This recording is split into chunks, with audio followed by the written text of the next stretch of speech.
If you are thinking about getting hair extensions, or you have that in your mind and you are already having hair extensions, you want to listen to this video and make sure you're not making these top common mistakes. My name is Zoya. For the guys who know me, hello, and for the ones that don't, I am a hair loss and hair extension specialist, and with over 25 years of experience, I know everything that is about hair loss and hair extensions. So let's get started. These beautiful things that call extensions, they can be the best thing happen to you. They can make your life so much easier and they can give you the hair of your dreams. But you want to make sure you're not making these mistakes. Number one, you need to know what method of extensions you are getting to wear. If you are getting any kind of tape on, any kind of adhesive, or any kind of keratin fusion, you should not be washing your hair for at least 48 hours, up to 72 hours, and if any longer, it's okay. You should not be washing it. What you are doing by washing the hair, you are weakening the bonding agent and the attachment and the longevity of how long your extension can stay and last. So those extensions can fully slip off your hair, and unfortunately, all your investment will be going down the drain. Number two is not learning how to care for them and what products and aftercare you need to have on your hair. Products that are sulfate, silicone free are definitely number one priority for these products. What are sulfate, what are silicone? We can talk to you about that, and I can actually link a video down below and explain what is sulfate and what is silicone and what they are not good for you. That's on its own can be another video, but they can damage your own hair as well as they can be very rough on the hair extension, and it can cause matting, shedding, tangling, and excessive drying on the extension hair, and eventually, again, your investment will be down the drain as well. Number three, being too rough with your hair extensions. There is a fair balance. You can't just have the hair on your head and just kind of just petting it and not brushing it or not washing it. But learning proper hair care, it is very important. You are still adding some stress to the hair. You're adding weight and you're adding something extra to the scalp and to the hair. Knowing how to brush the hair and not pulling, excessive pulling, or not blow drying the hair or flat ironing the hair a certain kind of way, it is crucial. Even when you are washing your hair, what's important is not to be so vigorous with your hair. What you need to be doing is you need to use your fingertip.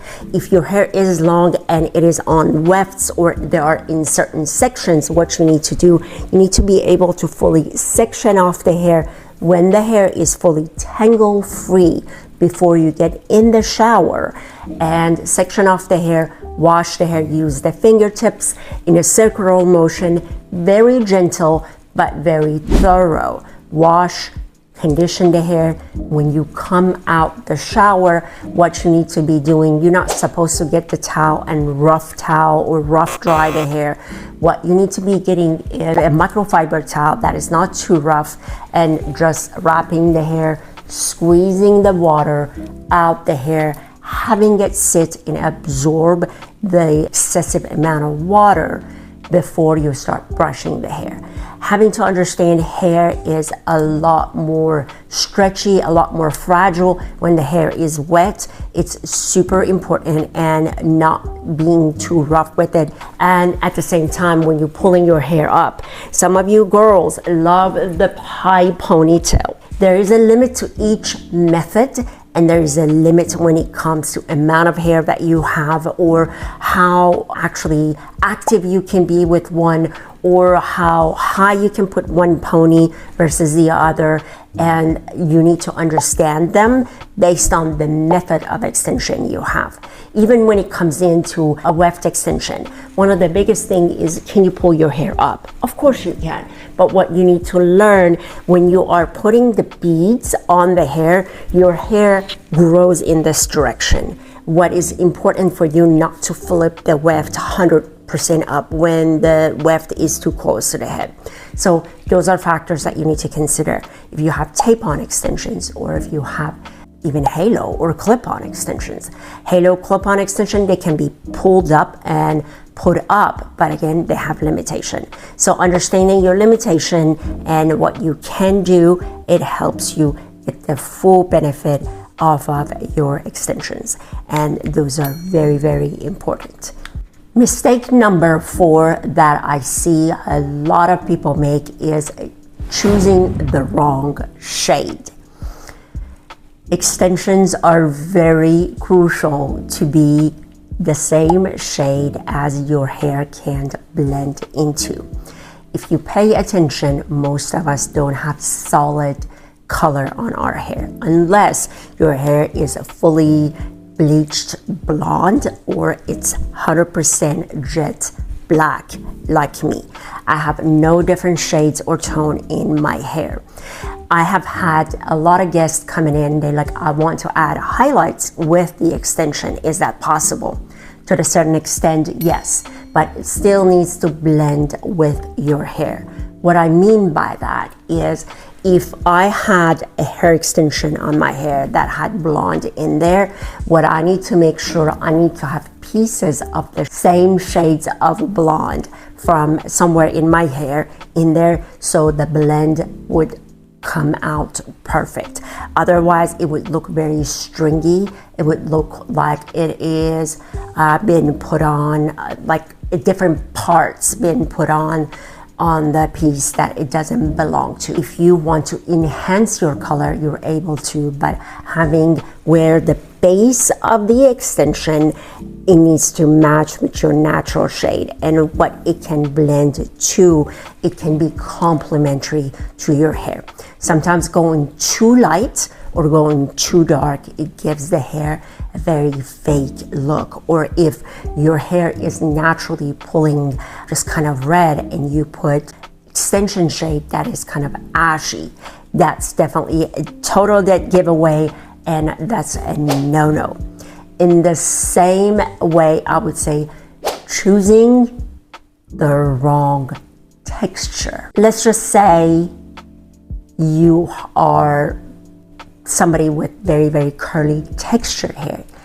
Even though you straighten your hair, flat iron it, get it keratin treatment or anything else, and you only wear your hair straight, using hair extensions that is border straight, like Chinese straight, like no texture, it's a mistake.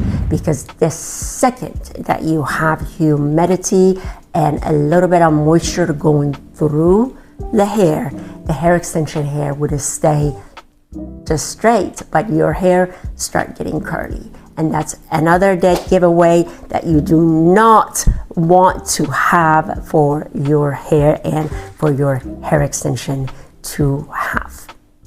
Let me add the importance of getting a professional recommendation and a consultation, a thorough consultation with your hairstylist. That is the first and the most important step that you can have before you choose or decide to go for hair extensions.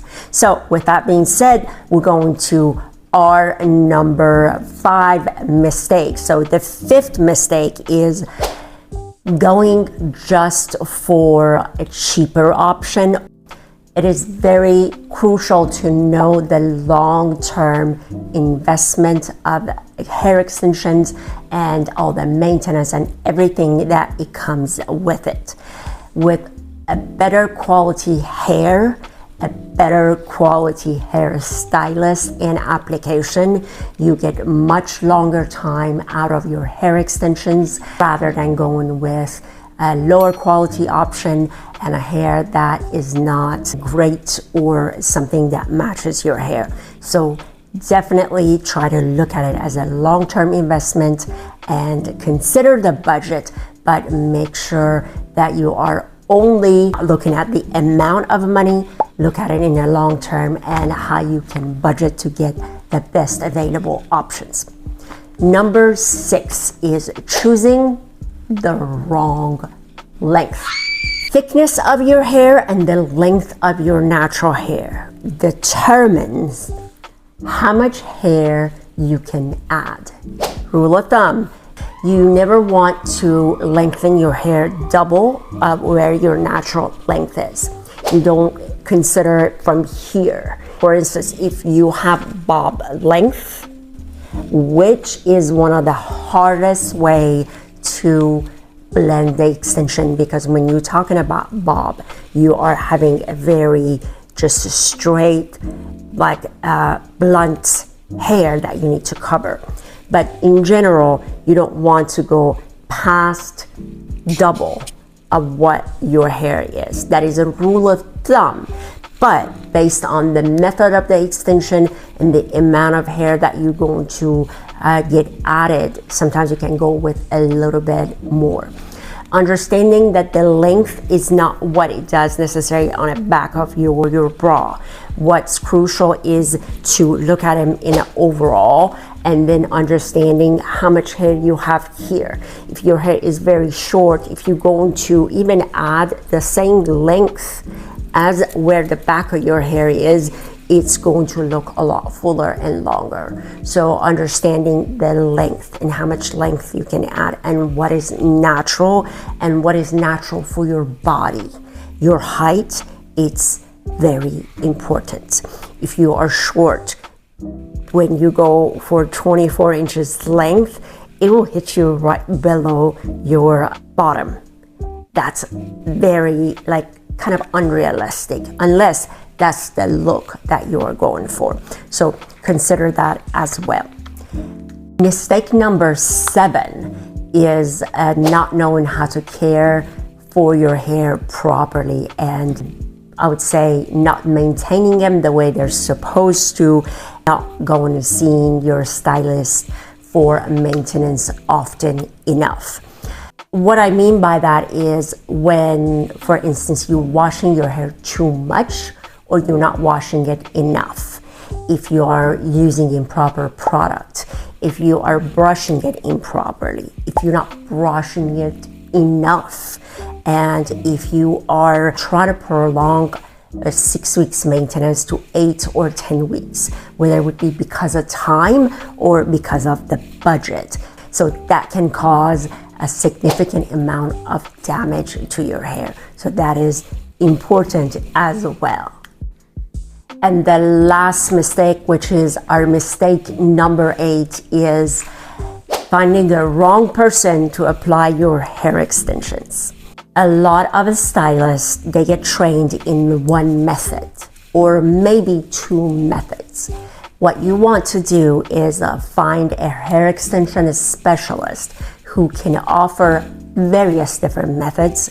They have access to various different textures, length, and they can do pretty much everything in the world of hair extensions. This way they can offer what is 100% suited for you, not things that is just available to them or what they know. Example I always use, if you go to a butcher and you ask them what to eat, a butcher will give you a certain cut of meat and tell you this is healthier versus not.